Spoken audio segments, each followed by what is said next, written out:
بسم اللہ الرحمن الرحیم۔ حضرت جابر بن سمرہ رضی اللہ تعالی عنہ روایت کرتے ہیں کہ آپ صلی اللہ علیہ وسلم نے فرمایا، جب تم میں سے کسی ایک کو اللہ تبارک و تعالی مال دے تو وہ پہلے اپنے اور اپنے گھر والوں پہ خرچ کرے۔ سرکار دو عالم صلی اللہ علیہ وسلم نے مال کے خرچ کے لیے انسان کو، امت کو حکم دیا کہ اللہ تبارک و تعالی مال دے تو انسان پہلے اپنے اوپر پھر بیوی بچوں پر خرچ کرے۔ اگر مال زیادہ ہو تو پھر دوست احباب، والدین، دیگر ضرورت مندوں پہ خرچ کرے۔ پہلے گھر والوں کا خرچہ اپنی طاقت کے مطابق ہے، مالدار ہے تو مالداروں والا، غریب ہے تو غریبوں والا، جیسی اس کی مالی حالت ہے ایسے بیوی بچوں پہ خرچ کرنا انسان پر لازم ہے۔ اللہ تبارک و تعالی نے قرآن مجید میں بھی اسی چیز کا حکم دیا۔ غریب ہے تو اس سے زیادہ بیوی خرچہ مانگے، اولاد زیادہ اچھا مانگے تو یہ بھی بہتر نہیں۔ مالدار ہے وہ تنگی رکھتا ہے گھر پر مال جمع کرنے کے لیے تو یہ بھی بہتر نہیں۔ اور اسی طرح دوسروں پہ خرچ کرنا بھی تب جائز ہے کہ جب بیوی بچوں کا پہلے خرچہ پورا کرے۔ ایک بندے کو اللہ تبارک و تعالی نے مال دیا، گھر والوں پہ وہ کشادگی کے ساتھ اپنی طاقت کے مطابق خرچ کرتا ہے، جو بچتا ہے وہ صدقہ کرے۔ لیکن ایک بندہ اپنی ضرورت کو، گھر والوں کی ضرورت کو پورا کیے بغیر دوسروں کو دیتا ہے تو اس میں اپنا حق دے سکتا ہے، بیوی بچوں کا نہ دے۔ اپنا حق دے۔ ایک بندے کو خود ضرورت ہے اچھے لباس کی، لیکن کسی ضرورت مند کو دیکھا تو اپنے لیے لینے کے بجائے اس کو لے کے دے دیا، اسے ایثار کہتے ہیں کہ اس بندے نے قربانی دی کہ اپنی ضرورت کو چھوڑ دیا، دوسرے کی ضرورت کو پورا کیا۔ لیکن بیوی بچوں کا خرچہ روک کر وہ دوسروں کو دینا یہ جائز نہیں ہے کہ مالدار ہے، گھر میں مالداروں والا خرچے کے بجائے غریبوں والا خرچہ کر کے رقم بچا کر صدقہ کرتا ہے، یہ منع ہے۔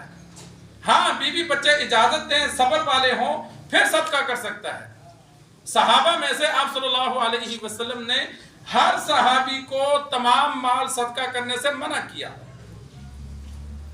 سعد رضی اللہ تعالی عنہ کا واقعہ موجود ہے، اسی طرح کعب بن مالک رضی اللہ تعالی عنہ کا واقعہ موجود ہے۔ آپ صلی اللہ علیہ وسلم نے منع فرمایا۔ اور ایک صحابی کی جو ایک بیٹی تھی، اس نے اجازت مانگی، یا رسول اللہ میں وصیت کر دوں کہ میرے مرنے کے بعد میرا مال اس طرح تقسیم کیا جائے، سارا؟ فرمایا نہیں، چوتھائی نہیں، فرمایا کل مال کا تیسرا حصہ یعنی 2 ثلث چھوڑ دو۔ مرنے کے بعد بھی منع کیا۔ اور ابو بکر رضی اللہ تعالی عنہ نے سارا مال خرچ کیا تو نہیں منع کیا۔ ہجرت کے موقع پر ابو بکر رضی اللہ تعالی عنہ سارا مال لے کر چل پڑے، نہیں منع کیا۔ اس کی وجہ یہ تھی کہ ابو بکر رضی اللہ تعالی عنہ کے گھر والے صبر کرنے والے تھے، وہ باپ کے فیصلے پر خوش تھے، اس پر ناراض نہیں تھے۔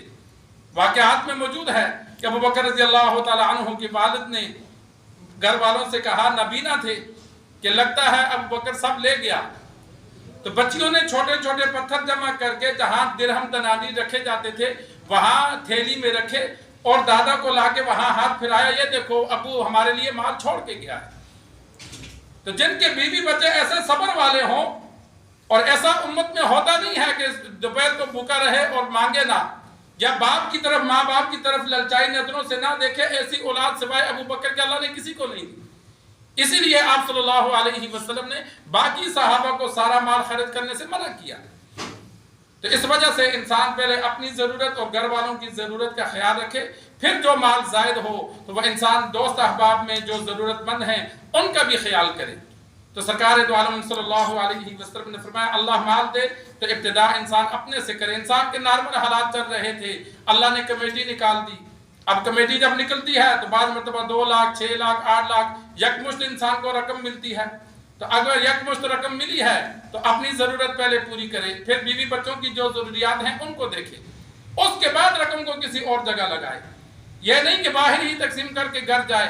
اور جب اللہ مال دے تو کوشش کرے، جس دن مال ملا، جس دن تنخواہ ملی، جس دن انسان کو سال کے بعد کوئی پروفٹ ملا، تو اس دن کوشش کرے گھر میں اچھے کھانے کی۔ اللہ نے مال دیا تو اپنے اوپر، اپنے گھر والوں کے اوپر بہتر خرچ کرے، گھر میں ذرا کھانا اچھا بنا لے، جہاں خود کو خوشی ہو وہاں پورے گھر والوں کو ہو۔